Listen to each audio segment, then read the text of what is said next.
Today we're going to learn about another type of figurative language, and I like this because it shows that figurative language is like painting pictures with words.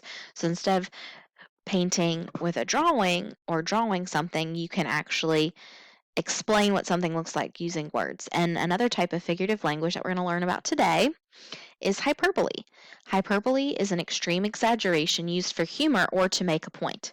Aphrodite was said to be so beautiful men were blinded by looking at her. Were they actually blinded? Probably not, but it shows that her beauty was so powerful.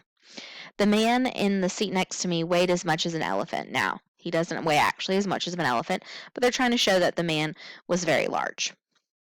Here's some more examples. I've waited in line for centuries.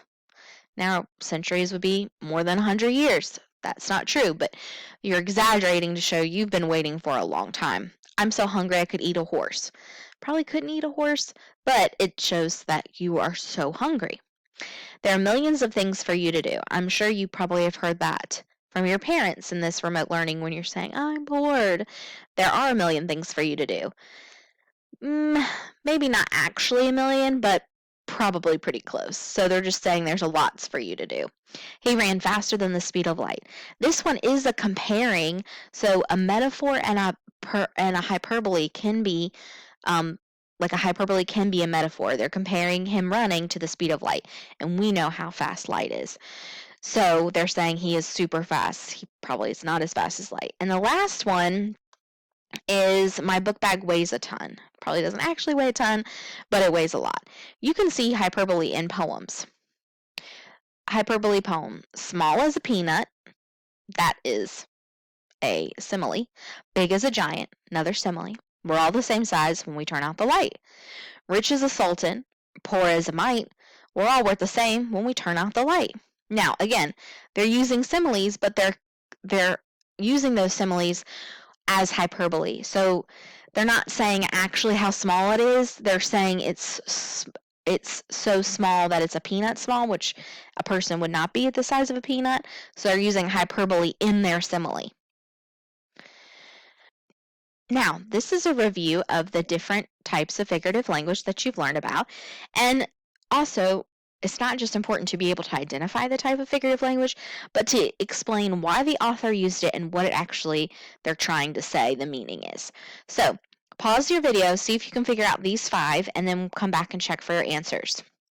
So, number 1, the wind laughed through the rustling leaves. So can the wind laugh? No. So that is personification. I'm going to put a P for personification. What does that actually mean? It probably means that the sound of the wind was like a laugh. Shelley could sing like a songbird. All right, hopefully you said this is a simile because it uses the word like. So it means that Shelley sings well, probably very well. I'm so hungry I could eat a whole buffet. Now, can someone actually eat a whole buffet? No.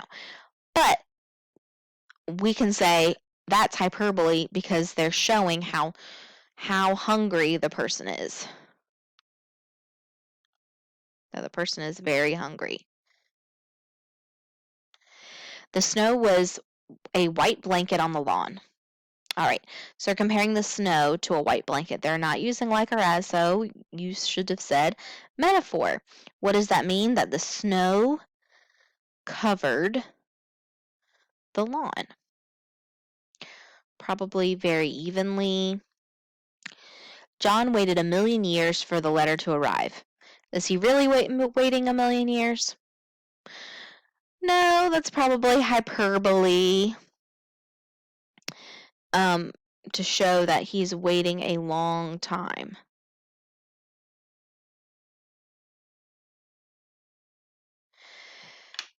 So that shows how long he's actually waiting.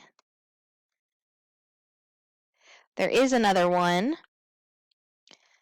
see if I can move this. I'll just clear it away.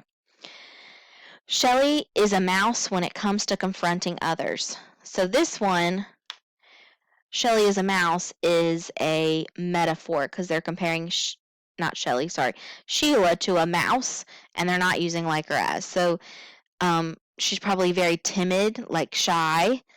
So Sheila is timid. That's why she doesn't want to confront somebody else. Hopefully you did well on those, and make sure you use the Hyperbole practice sheets and save your answers so you can maybe use some of them in your discussion later.